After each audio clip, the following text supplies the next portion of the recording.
যারা এই মানুষের অন্যায়ভাবে সম্পদ ভক্ষণ করছেন, সেটা নিজের ভাইকে অনেকে ঠকায়, এই কাজটা করবেন না। আলটিমেটলি লাভবান হইতে পারবেন না। দেখবেন, আমি অনেক দেখেছি, আমার কাছে তো অনেক পেশেন্ট আসে, দেখি যে এই লোকটা হয়তো অন্যায় করে মানুষকে ঠকাইছে। আমরা সবাই জানি, দেখা যাচ্ছে এমন এমন রোগ হয়েছে, ওটার চিকিৎসা ওনার পক্ষে করা সম্ভব হচ্ছে না।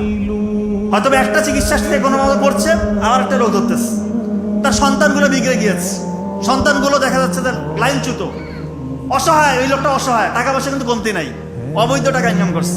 অবৈধ টাকা ইনকাম করে যে সন্তানকে খাওয়ায়, ওইটা ওই সন্তান নষ্ট হওয়ার মূলে থাকে, এটা একটা হাদিসের কথা বলছে। আর হালাল উপার্জন করে যদি আপনার সন্তানকে খাওয়ান, সেটা ইনশাল্লাহ তাকে তার উত্তরোত্তর তার উন্নতি হবে।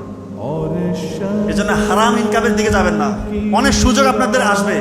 আমি বিশ্বাস করি এখানে যারা আছেন, আপনাদের সবার ইমান আছে, যথেষ্ট ইমান আছে। এই কারণে আপনারা এরকম একটা স্কুলে আপনাদের সন্তানকে দিয়েছেন, যেখানে দুনিয়াবী শিক্ষা এবং আখিরাতের নাজাতের একটা ব্যবস্থা ইনশাল্লাহ ওরকম একটা ট্রাকে রাখার চেষ্টা করা হয় এখানে। তো আপনাদের ইমান আছে বলেই আপনি এরকম স্কুলে এসেছেন। তো যারা বেশি ইমানদার, আল্লাহ তাআলা কিন্তু ওদেরকে টেস্টটা করবে আরো বেশি, পরীক্ষা